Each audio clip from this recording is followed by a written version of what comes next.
और ये जलवाष्प भी है और यही जलवाष्प ऊपर जाकर क्षोभ मंडल में बादल का निर्माण करता है और यही बादल वर्षा कराते हैं। और ये जलवाष्प बनाने में पेड़ पौधे का भी योगदान होता है। आप सभी बच्चे को ये चीज पता नहीं रहता है। हमारे गांव में समाज के लोग ये कहता है कि पेड़ रोपना चाहिए, पेड़ से वर्षा होती है। लोग ये हमारे समाज के कहते हैं कि पेड़ से वर्षा कैसे हो जाएगी, वर्षा तो इंद्र भगवान कराते हैं। खैर धार्मिक परंपराएं जो भी हों, लेकिन वर्षा में पेड़ सहायक है, ये बात सत्य है। क्यों सहायक है सो सुनिए। वर्षा कैसे होती है? बादल से। बादल से वर्षा होती है। बादल क्या है? भाप का, जलवाष्प का झोंका है। जो बादल ऊपर देखते हो ना, वो बादल क्या है?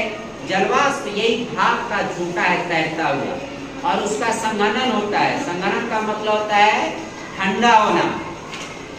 तो जब ठंडा होता है और सिकुड़ता है वहां का भाप, तो वही जल की बूंद बनाता है, तो नीचे गिर जाता है। यानी वर्षा होने के लिए किसकी जरूरत है? जलवाष्प की। जलवाष्प से ही बादल बनेगा। आवाज नहीं। तो जलवाष्प से ही बादल बनेगा। अब सवाल है कि जलवाष्प आता कहाँ से? तो जलवाष्प दो तरीके से पृथ्वी पर बनता है। एक क्या है कि पृथ्वी तल पर नदी, पोखर, तालाब या कहीं भी जल है, ये सूर्य के प्रकाश से उष्मा पाकर वाष्पित होकर यानी भाप में बदल जाकर ऊपर उड़ते रहता है और जाकर ऊपर क्या करता है? बादल बनाता है। यानी एक तरह से ये भाप का निर्माण होता है। दूसरा तरीका है ये कि जितने पेड़ पौधे हैं वो सभी पेड़ पौधे प्रकाश संश्लेषण की क्रिया करते हैं। प्रकाश संश्लेषण एक प्रकार का ऐसा क्रिया है, ऐसा काम है जिससे पेड़ पौधा अपना खाना बनाता है और ये पत्तियां करती है उसे। और पेड़ पौधा का जड़ जो होता है ना, वो नीचे से पानी सोख के ले जाता है और पानी नीचे से सोख कर तना से होते हुए चला जाता है ऊपर पत्ती तक। कल कभी धान का डंडल आप काटिएगा, बांस का ऊपर का काटिएगा, कहीं भी तो उसके अंदर से पानी निकलेगा। उसमें पानी कौन डाला है?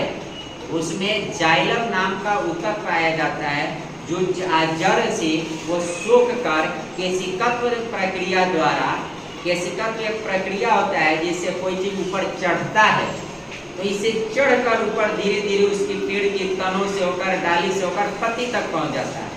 और वो पानी पत्ती तक पहुंचने के बाद पत्तियां जो है प्रकाश संश्लेषण की क्रिया से खाना बनाती है और खाना बनाने के बाद जो पानी एक्स्ट्रा बच जाता है, अधिक बच जाता है, वो पानी को पत्ती अपने छोटे छोटे छिद्रों से, जिसको स्टोमाटा कहते हैं, रंध्र छिद्र कहते हैं, हर पत्ती, कोई भी पेड़ का पत्ता जो है उसके तोड़ लीजिए और उसको उलट दीजिए और नीचे वाले भाग पर आप टच कीजिएगा तो रुआ मिलेगा, रेशा मिलेगा महीन में।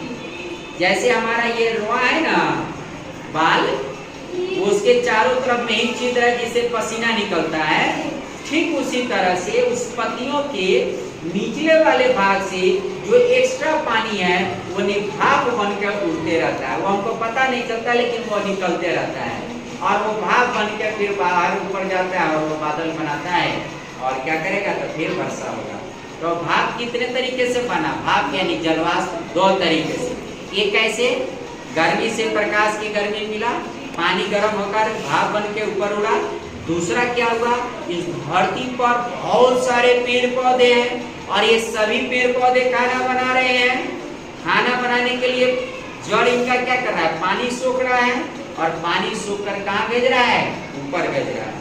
और ऊपर कहाँ? पत्तियां में। और पत्तियां खाना बनाने के बाद एक्स्ट्रा जो पानी बच गया उसको कहाँ छोड़ दे रहा है? वातावरण में। और वो पानी, जितने पौधे हैं, थोड़ा थोड़ा करते करते कितना भाप छोड़ रहे होंगे जलवाष्प, और सब मिलकर फिर क्या करता है? ऊपर बादल बनाता है, तो वर्षा होती है।